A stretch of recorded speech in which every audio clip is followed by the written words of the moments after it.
anak-anak, berjumpa lagi bersama Bu Rahmania. Hari ini kita belajar bersama masih materi IPA kelas 4 tentang bagian-bagian tumbuhan dan fungsinya. Sebelumnya nak, siapa yang suka menanam tumbuhan? Tumbuhan apa yang anak-anak ibu tanam? Nah, tumbuhan di sekitar kita sangat berjasa nak untuk manusia. Karena tumbuhan menghasilkan gas oksigen atau O2 untuk kita hirup saat bernafas.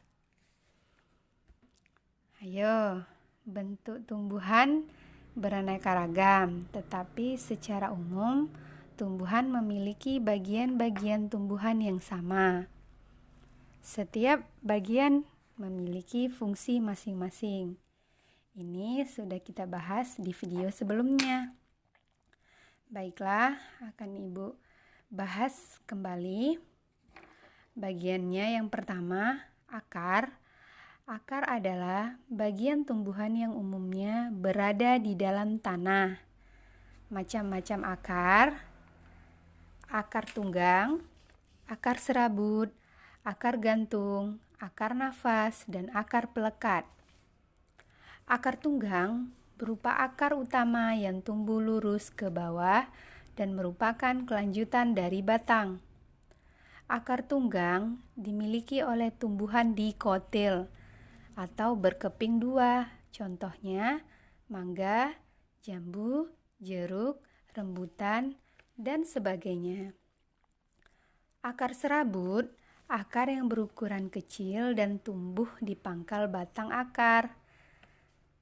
Akar serabut ini dimiliki oleh tumbuhan monokotil atau berkeping satu. Contohnya padi, jagung, kelapa, bawang putih, bawang merah, dan lain-lain. Akar gantung contohnya itu pohon beringin. Akar nafas contohnya itu pohon bakau, pandan. Akar pelekat contohnya sirih. Nah, fungsi-fungsi akar masih ingat anak ibu? Oke, fungsi akar itu satu, menopang atau mengokohkan tumbuhan. Yang kedua, tempat penyerapan air dan unsur hara. Yang ketiga, menyimpan cadangan makanan seperti kentang dan wortel.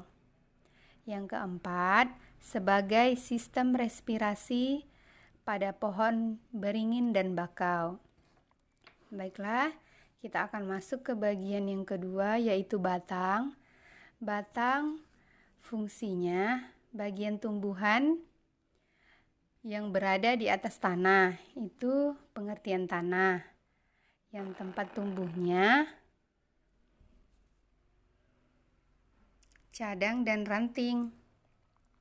Fungsi batang, tempat melekatnya daun, bunga, dan buah, dan batang yang berfungsi untuk pengangkutan mineral dan air dari akar menuju daun. Fungsinya yang berikutnya, mengedarkan zat makanan hasil fotosintesis ke seluruh bagian tubuh tumbuhan. Adapun bagian yang ketiga, daun. Fungsi daun, tempat terjadinya fotosintesis sebagai organ pernafasan, tempat terjadinya transpirasi atau penguatan air pada tumbuhan. Bentuk-bentuk daun ada yang menyirip, menjari, sejajar, dan melengkung. Bagian yang berikutnya, bunga. Bunga sebagai alat perkembangbiakan. Bunga yang lengkap, contohnya itu bunga kembang sepatu. Sebelumnya sudah ada di video kanak. Nah, alat perkembangbiakan betina yaitu putik dan alat perkembangbiakan jantan yaitu benang sari. Adapun bagian tumbuhan berikutnya buah, yaitu melindungi biji. Contoh buah apel, buah alpukat, dan lain-lain. Bagian yang berikutnya biji. Biji ini merupakan hasil pembuahan yang terjadi akibat penyerbukan antara benang sari dan putik. Biji ini berfungsi untuk cadangan makanan dan bakal tumbuhan baru. Nah, itulah nak, kelanjutan dari pelajaran kita bagian-bagian tumbuhan dan fungsinya. Oke. Sampai jumpa. Dadah.